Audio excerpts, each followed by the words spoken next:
When I started running, I had no idea how important sneakers were to the whole operation.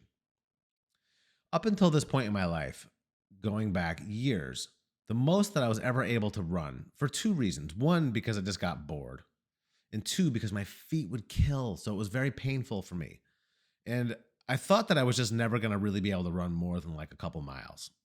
2 or 3 miles would be like what I consider to be a long run going back like 15 years. My wife bought me a pair of Brooks Adrenalines. I don't remember the version, but I think they were 16s or 17s.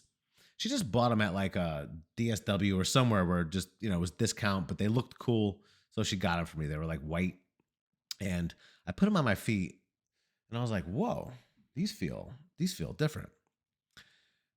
Eventually, I realized after looking them up because I liked them so much that I was going to try to get more. I started reading more and more. I was like, oh my god, these are like real deal running sneakers. They aren't just like for show. Because a lot of times if you go to like DSW or these even Dick's or whatever, you get Nikes or Adidas. These sneakers aren't built for actual sports. They're just kind of for show. And if you run in some Nike Air Maxes or some off the shelf thing at DSW, chances are they're not built for running. They're just gonna be painful. But because I have flat feet, every sneaker that I ever tried to run in was painful. And I used to lock in on Asics back in the day. But these sneakers just felt different. And so I started to run in them just out of curiosity to see, let's see, these seem good. And everything I read was like, these are the running sneakers. So guess what? It was the fact that I found the Brooks Adrenaline sneaker line going back a long time now that allowed me to start to run for real. And eventually, because of those sneakers, I got up and over 3 miles, headed on into five, and then I started to realize, man, the more you run, the quicker these sneakers are going to flatten out, and that's a big, huge mistake. Number one, identifying the sneaker. Number two, identifying when it's time to jump ship to the next new pair because sneakers flatten and their life is not as long as you'd think. And people get injured because they lock in on that running shoe and they say this is my running shoe. And it's difficult to sustain buying running shoes because the second you take them out and start running in them, they're going to get dirty quickly. So they're expensive. They're just running on the road sneakers. They're going to get dirty. And so it's just a terrible thing to have to continue to buy into. But if you don't, you're really running a risk of messing up your feet, ankles, lower back, knees, so on. So I've locked in on the Brooks Glycerin GTS line. So I jumped from Adrenaline GTS, which I ran my first marathon in, and I jumped to the Brooks Glycerins because I just find that the fit to be better. They feel a little bit wider for my weird flat feet, and I love them. So again, now the sneakers become a job. The job is this. The job is, okay, I've identified the sneaker that's best for my feet. And I would recommend anyone that has normal feet to try the Brooks Ghost line, the Brooks Adrenaline line, and the Brooks Glycerin line. And I would recommend going to Amazon and ordering 2 pairs of each of those things in your size and see how they all feel and how they all fit. And they're all going to be inconsistent. They're all going to be a little bit different because that's just the nature of producing clothing and sneakers and shoes with different factories and different machines and different people operating those machines and different locations, and the pattern gets off a little bit. There's just a little bit of variance in every sneaker. I don't care what anyone says. Brooks has been hands down the most consistent, but it's still not fully 100% consistent. Sometimes the exact same sneaker will come in and one of them feels big and one of them feels tight. So to find and identify the ultimate sneaker, I would recommend trying that. I would recommend trying a specific brand, and I'm going to go with Brooks because Brooks is for running. Nike is for show. Nike is for fashion. Nike might be for basketball, and running is one of the things that Nike does, but that's not what they do. Same thing goes for Adidas. The same thing goes for New Balance. The same thing goes for all these other brands. Brooks is for running. When you buy Brooks sneakers, you're buying running sneakers. The end. That's why, in my opinion, having tried every pair of the best running sneakers, the Fresh Foams and the Hokas and the Mizunos and all of them. I'm going to go with 50 different sneakers. And I always go back to Brooks every time because the fit and the quality is second to none. It's not even close in my opinion. So Brooks Ghost, Brooks Adrenaline, Brooks Glycerin. I prefer the Glycerin now. I've run about 25 to 30 half marathons in my Glycerins and just zero problems or complications. Now here's the complication. Are you ready for the problem? Now, once you've identified your sneaker, the one for you, you have to realize that when you're training for a marathon that you're running a lot and these sneakers flatten out. And so you fall in love with the shoe and then your sneaker flattens out and you have nothing to fall back on. You're done. Now what? I have to get brand new shoes. Well, you can't just go out and run in brand new shoes. I mean, you can, but I don't recommend doing that because you're going to hurt yourself. So what I do is I load up on Brooks sneakers and I'll always get the previous model so that, let's say Brooks Glycerins today, the brand new version, if you go to brooksrunning.com, is $160. And I think it's on version 22 or 21, whatever the case. Always go to Amazon and look at the previous version. And generally, they'll be 20 to 40% off.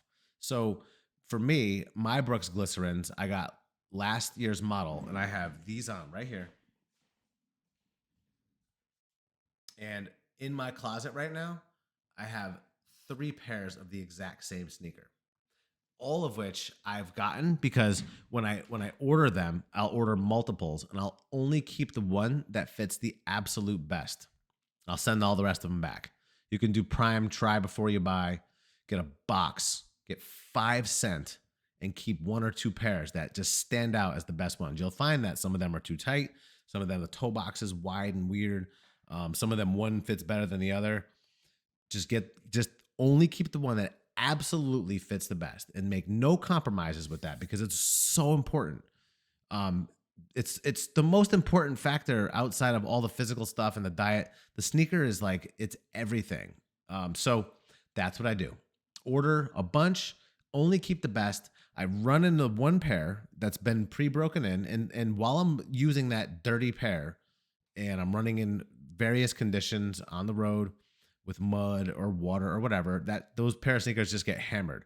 I treat the other ones like they're my walking sneakers or my day-to-day chill sneakers. So what I'm doing is over time, I'm breaking the sneakers in. I'm giving them a chance to conform to my feet and getting used to them. When that sneaker flattens, I am jumping right into the next pair, pre-broken in, ready to rock, seamless. I'd skipped 0 beats. I'm right on to the next one. So while that's happening, I'm walking around town in the next pair, just breaking them in. Okay. And when you're pounding the pavement, like I'm pounding the pavement, or anyone who's running a marathon is pounding, sneakers flatten out quicker than you think. And the time goes by fast. A couple months, 3 months, they're done. So you got to move on to the next one. You do not want to let that lapse because then you're going to get all kinds of crazy things will happen in your feet, ankles, knees, lower back. Trust me on this. It's happened to me. I got plantar. I don't know if it's fasciitis or fasciitis. Please, someone clarify that for me. But I got it. I cured it. Not cool. Okay. The Glycerin GTSs, I attribute to me helping cure it and never have it again. And cycling my sneakers in this way. This semi-psychotic way that I go about cycling my sneakers. Now, if they're 40% off and they're normally $160, they're going to come in at around $100. Means you can get 3 pairs for the price of 2 brand new, like the brand new model, which is more or less the same thing. They just usually look a little cooler. You get 3 pairs for the price of 2. So that's why I do that.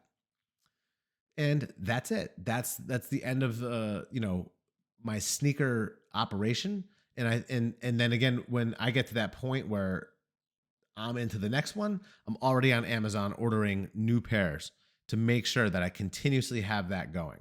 Now, when I'm not training for a marathon, this process isn't going to be as aggressive, but I'm making sure that when I get to run day, I'm not doing anything new. That's the number one advice. Don't do anything new. Get your routine established.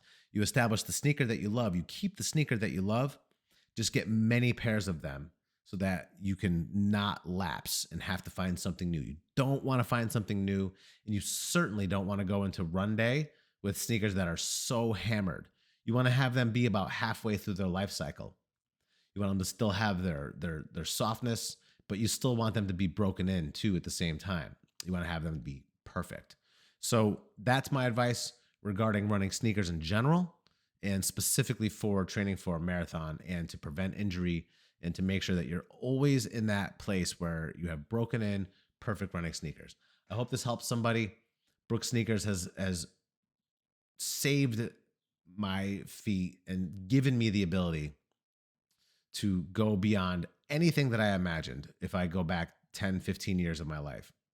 Never did I think that I'd be able to sustain the kind of runs that I'm sustaining now, let alone deliberating, contemplating a 3 hour and 30-minute marathon with flat feet. So that's my advice. I hope it helps you, and I hope that you get something right now from it. Go to Amazon, Brooks Glycerin GTS. See the new model, $160. See the last year's, $100. Get those. Doesn't even matter if they're black with orange and neon blue and look whack. If they feel good, don't worry about it. They're going to get dirty and screwed up anyway. But still, I still default black ones, either all black or black with the white. And even going back to last year's model, they were hideous. And I ended up getting like 6 pairs of those too. They were like this bizarre steel gray with like blue. They just were not good. And because my feet are flat, I had to pull them real tight and they just look like goofy duck feet. I don't care. I don't care what they look like. As long as they feel good on my feet and I'm not getting injured and I can go the distance, that's it. Good luck out there.